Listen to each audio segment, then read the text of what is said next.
We have a code red. System down. I repeat, Virian's mainframe is down. The voice cracked through the intercom like a lightning bolt in a church. Screens flickered, lights dimmed, and just like that, a billion-dollar company fell to its knees. In the middle of the chaos, high-level executives barking orders, engineers sweating bullets, security running in circles, stood a girl, small, silent, wearing a hoodie 3 sizes too big, and clutching a notebook filled with sketches no one ever cared to ask about.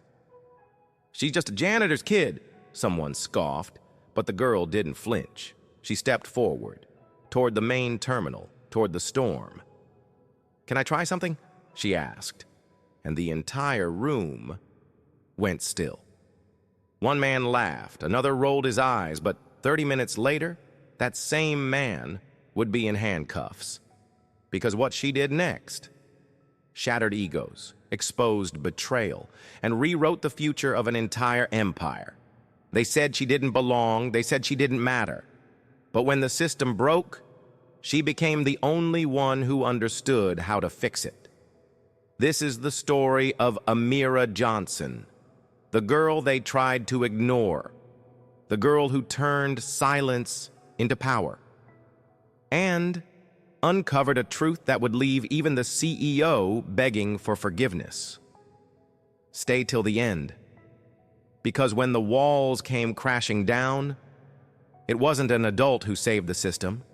It was the girl no one saw coming. Her name was Amira Johnson, 12 years old, 4 feet 9 inches, hair always braided, head always down, and a second-hand hoodie that swallowed her frame like armor. Most people didn't even know she existed. Every morning, she walked exactly 6 steps behind her mother, the night janitor at Virian Technologies. They entered through the side door, the one with the flickering badge scanner no one ever bothered to fix. No greetings, no eye contact. Just the soft scuff of rubber soles on cold tile floors. Her mother, Denise Johnson, never broke rhythm, never made waves.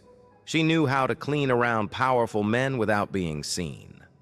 And Amira? She learned to do the same. While other kids memorized multiplication tables, Amira memorized circuit maps. While they played on tablets, she reverse-engineered them. She didn't speak much, but she observed everything. Every night, while her mother emptied bins in top-floor offices, Amira would sit silently in the lobby. Same corner, same bench, legs swinging, head down, and in her lap, a notebook so worn its cover was held together with duct tape. Inside were blueprints, hypothetical code structures, sketches of motherboard layouts built from scraps she'd found in alley dumpsters. Not homework, not fantasy, just logic. Pure, brilliant logic. No one asked why she was there. No one offered a smile. She was a ghost in a glass tower, invisible, irrelevant. But what no one knew was this. Amira wasn't just watching. She was learning. She knew the receptionist's login habits. She memorized the admin terminal layout just from glancing at reflections in the marble. And in the silence, she began to see patterns others missed.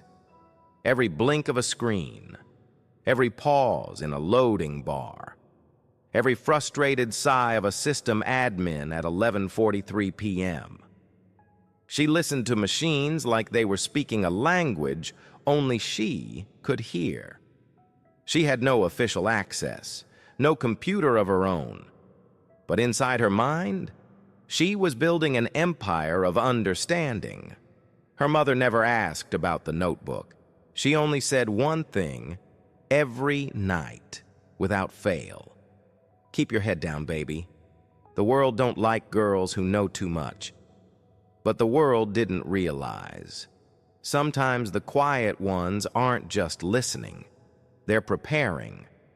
And when Virian's billion-dollar infrastructure came crashing down in a single breathless moment, It wasn't a manager who stepped forward. It was the janitor's daughter. It started with a flicker, a soft dimming of the lobby lights, barely noticeable to most, but Amira noticed. She always did. Then came the silence, not the usual kind, not the polite corporate hush. This one was electric, heavy. Moments later, the screens went black. All of them. Reception monitors, elevator panels, even the scrolling stock ticker above the security desk. Gone. Then came the noise, phones ringing off hook, executives shouting over one another, the sharp staccato of high heels against tile as assistants ran like soldiers mid-crisis. "Total system failure," someone gasped. "Servers aren't responding. Fail-safes are locked."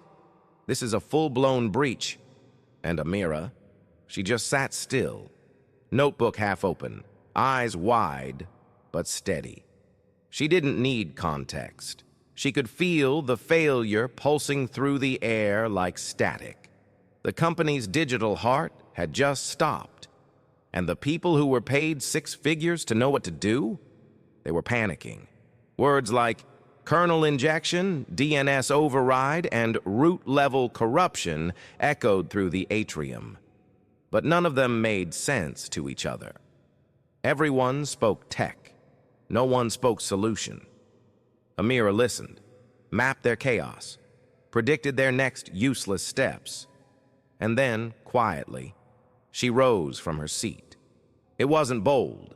It wasn't planned. It was instinct. She walked toward the central operations desk. Her fingers clutched her notebook like it held the answer, which in a way it did. She stepped around the control panel, scanning the displays. Blank, frozen. A digital fortress locked from the inside. She cleared her throat. "I think I know where the fault is." Silence. Then a sharp voice sliced through it.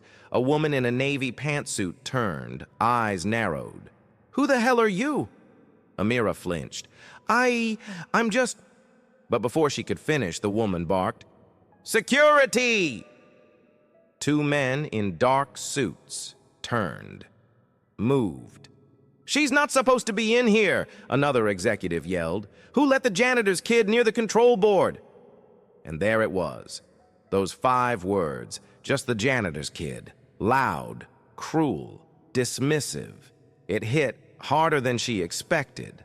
Not because it surprised her, she'd heard versions of it all her life, but because it was said with such certainty, as if her presence here was offensive, as if her touch might taint their sacred systems. One of the guards reached for her arm. She stepped back. "I didn't touch anything," she said, voice trembling but firm. I think I can help." A laugh echoed from a group of engineers. "Help!" one of them scoffed. "With what, coloring the wires?" Even the IT lead, an older man with tired eyes and a sarcastic edge, shook his head. "This isn't a playground, sweetheart. Go back to wherever you came from." She stood frozen, shame rising like heat across her cheeks. She wanted to run. She almost did. But then a voice broke through. "Wait," someone said. It was soft, uncertain, but loud enough to stop the guards. All heads turned. It came from Elias, an intern no one noticed until now. He wasn't laughing. "She said something about socket overflow," he murmured. "That's not wrong?" The others scoffed. But Elias kept going. "I don't know how she knows it, but it's a logical entry point. Maybe we should hear her out." Silence again, tighter this time. Not because they agreed, but because, for a second, they didn't know what to say. Amira stood alone, heart pounding, eyes burning. She hadn't solved anything yet. She hadn't typed a single command. But for the first time, she had their attention, even if they still didn't believe in her. They were starting to wonder, What if she was right? Amira didn't argue. She didn't plead. She simply looked at Elias, the only one who dared to see her, and nodded. Then, without permission, without clearance, and with every eye watching her like she was a threat in the building she grew up cleaning, she stepped forward. Her fingers hovered over the keyboard of the frozen terminal. For a moment, the room held its breath. "She's going to break it more," someone hissed. "I'm calling the CTO," someone else snapped.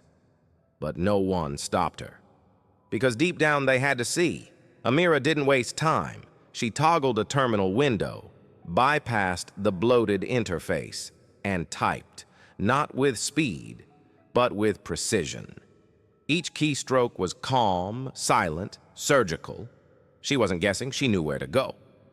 While the architects of this crumbling empire had been busy memorizing slides and outsourcing real knowledge to consultants, Amira had been learning in shadows, in silence, in scraps of code left on discarded whiteboards. It was her secret life. She'd cleaned those keyboards, picked up old printouts, read documentation no one else wanted, and piece by piece, she had built a map in her mind, a map of this system, of how it breathed, how it broke. And now, she followed that map back in. "Check the subprocess tree," she murmured to herself. "PID 4210, memory leak, socket stuck." Elias stood behind her, whispering, That's it. That's exactly it." Her fingers flew. She rebuilt a logging pipe, restarted a frozen daemon, killed a process that was duplicating calls every 10th of a second. And just like that, the lobby screens flickered. Once, twice, then came back to life. The stock ticker rolled again. Elevator panels chimed, the lights adjusted, and the entire building breathed, alive again. No one said a word. The senior engineers, so loud just minutes ago, stood paralyzed, silent. The woman who'd called security lowered her phone. The guard backed off. And Amira, she didn't gloat, didn't smile. She logged out, closed the terminal, stepped back, and whispered almost to herself, "You might want to patch the system config before the next reboot." Then she turned to leave, but she didn't get far. A voice rang out, this time not condescending, not sharp, but hesitant, human. "Wait." It was the VP of Systems, a man with a three-piece suit and an ego to match. How did you know?" Amira turned slowly, looked him in the eye. "I grew up in this building," she said. "My mom used to clean your floors. I used to read the code you left in conference rooms. You never saw me, but I saw everything." Someone gasped. Another executive whispered, "She's not a tech. She's not even on staff." But Elias, still standing behind her, corrected them. "She's more than that. She's the only one who understood the system from the inside out."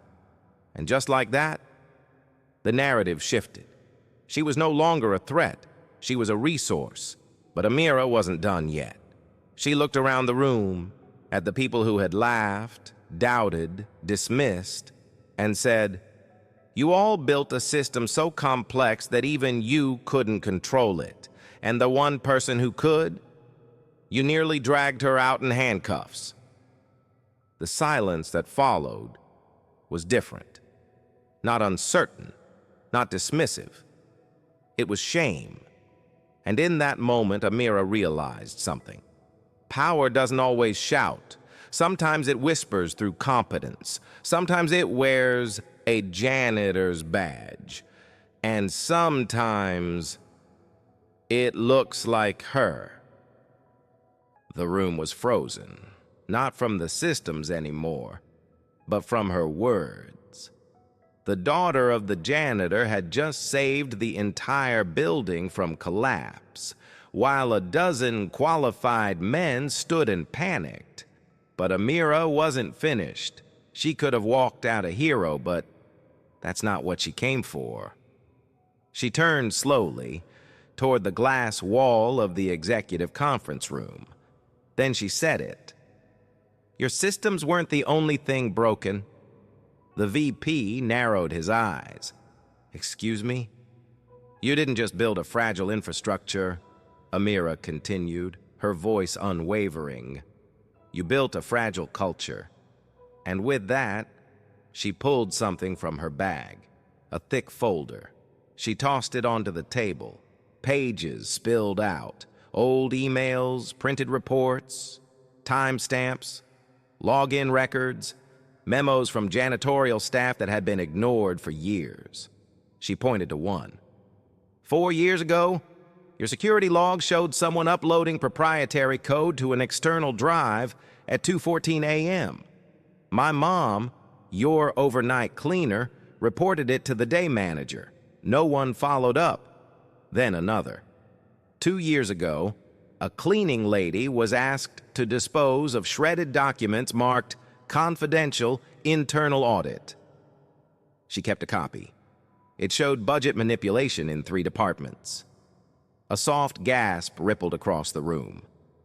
And this, she tapped a page near the top, is a record of your CTO logging into a back-end server on a Sunday from Hong Kong, while his alibi placed him in Boston. The blood drained from several faces. I've seen it all, every cover-up, every scapegoat. She paused. Let it sink in. I used to think it was just incompetence, she added. But now, I think it was fear. You all feared what would happen if the wrong person ever understood this system. She looked at the CTO. Guess what? That person is me. The CTO stepped forward, face red. You're bluffing! Amira didn't even blink. Then call legal, she said. But just know this, every piece of evidence here is backed up 3 times on 2 encrypted drives. One's already with a journalist, the other's with a pro bono attorney who loves whistleblower cases. The room erupted. The PR director's phone buzzed nonstop. The general counsel whispered into her assistant's ear, then dashed out of the room. The head of HR stared at her badge as if rethinking every protocol they'd ever approved. Elias, still watching from the back, smiled. Not out of amusement, but relief. Because he'd known all along. There was something different about her. The board chairman, who had been silent until now, cleared his throat. Miss... He hesitated. I don't believe I caught your last name. Amira turned to him. Rodriguez, she said. Amira Rodriguez. The room froze again. The name meant something. Whispers sparked, heads turned. The chairman blinked. Any relation to Maria Rodriguez? My mother. His eyes widened. Maria cleaned this building for 21 years. She didn't just clean it, Amira interrupted, her voice soft but sharp. She kept it alive. She patched what others ignored. And when she died in that elevator malfunction you tried to cover up, she left me with one promise. Understand them better than they understand you. A heavy silence. Amira took a breath, then added, and now, I do. She walked to the window, the sun pouring in like a spotlight. They called me the janitor's daughter like it was a punchline, she whispered. But in the end, it's what saved this company. It didn't take long for the building to feel the tremor. Not the kind that shakes walls, but the kind that shakes hierarchies. By the time Amira stepped into the elevator, her folder of evidence had already been scanned, uploaded, forwarded, and screenshotted across 6 departments. Within 30 minutes, the company's Slack channels were in meltdown. What's going on the 42nd floor? Did someone say whistleblower? Who's Amira Rodriguez? And then the press got it. The story broke faster than wildfire. Janitor's daughter exposes tech giant's internal cover-up. Software collapse avoided by intern turned hero. Meet the young woman who took down a Fortune 500's corrupt core. By 3 p.m., it was on the news ticker. By 4 p.m., shareholders were calling emergency meetings. And by 5:12 p.m., the CEO of Nexora Industries, the same man who once referred to the janitorial team as necessary background noise, had resigned. Voluntarily, they claimed, but everyone knew. He didn't have a choice. At home, Amira sat on the floor of her tiny apartment. Her phone wouldn't stop buzzing. Journalists, law professors, whistleblower protection groups. Even a well-known senator had tagged her name on X, formerly Twitter, calling her a new face of civic courage in tech. She didn't cry. Not yet. Instead, she just stared at the single photo of her mother on the nightstand. Maria Rodriguez. The woman who never complained, never asked for praise, just worked, quietly, diligently, invisibly. Until now, until her daughter made the world see what they refused to look at. The next day, the company held a press conference. Not to deny, but to apologize. The board chair stood with trembling hands, reading from a statement no doubt reviewed by 6 lawyers. We recognize the unacceptable patterns of negligence and cultural decay that have existed within this company. We owe our deepest gratitude to Miss Amira Rodriguez. He paused. And to her late mother, whose service and warnings we failed to properly value. Across the city, janitors who had never been acknowledged by name were now being greeted with handshakes, gift baskets, even applause. And at Nexora headquarters, something even more unexpected happened. Employees gathered in the lobby, hundreds of them. Engineers, analysts, receptionists, even 2 cafeteria staffers in aprons. When Amira walked in late in the afternoon, they clapped. A full standing ovation. She froze at the door, unsure what to do, until Elias stepped out from the crowd, walked up, and gave her a simple nod. "You did it," he whispered. "You changed everything." She didn't smile. Not yet. There was still work to do. The new interim CEO made the announcement 3 days later. Nexora would be launching an internal ethics task force, led by none other than Amira Rodriguez. They would investigate every ignored report, every dismissed complaint, every voice that had been silenced. And then, just as the cameras were beginning to pack up, he added, "And as of today, we are renaming our mentorship scholarship, the Maria Rodriguez Fellowship for System Integrity." Gasps. Applause. Amira closed her eyes. The elevator doors had once closed on her mother's life, but now they were opening to something far bigger, a new culture, a new chapter, one where truth couldn't be mopped away. Some stories end with applause. Others begin there. For Amira Rodriguez, this wasn't about revenge. It wasn't even about justice. It was about dignity. For her mother, for every invisible worker who kept buildings spotless but were treated like shadows. And for every young person who'd ever been told, "You're just a janitor's kid. Stay in your lane." This story is for you, because systems don't collapse in silence. They collapse in ignorance. And sometimes, the only thing louder than a crash is truth finally being heard. So what can we learn? First, never underestimate someone because of where they come from. The same girl sweeping confetti off a floor might one day be the only one smart enough to stop the building from falling apart. Second, knowledge isn't about degrees, it's about grit. Amira didn't come from legacy or money. She came from after-hours mopping and secondhand textbooks, and yet she rewrote the ending. Why? Because she didn't wait for permission. She paid attention. She asked hard questions. She kept the receipts. That's what integrity looks like. And finally, if you're in a position of power, remember who cleans the floor beneath your feet. Because when the dust settles, it won't be the suits who rebuild. It'll be the ones who've always been watching. Quietly, patiently, righteously. So the next time someone tells you, you don't belong here, take a breath, look them in the eye and say, maybe not yet, but watch me.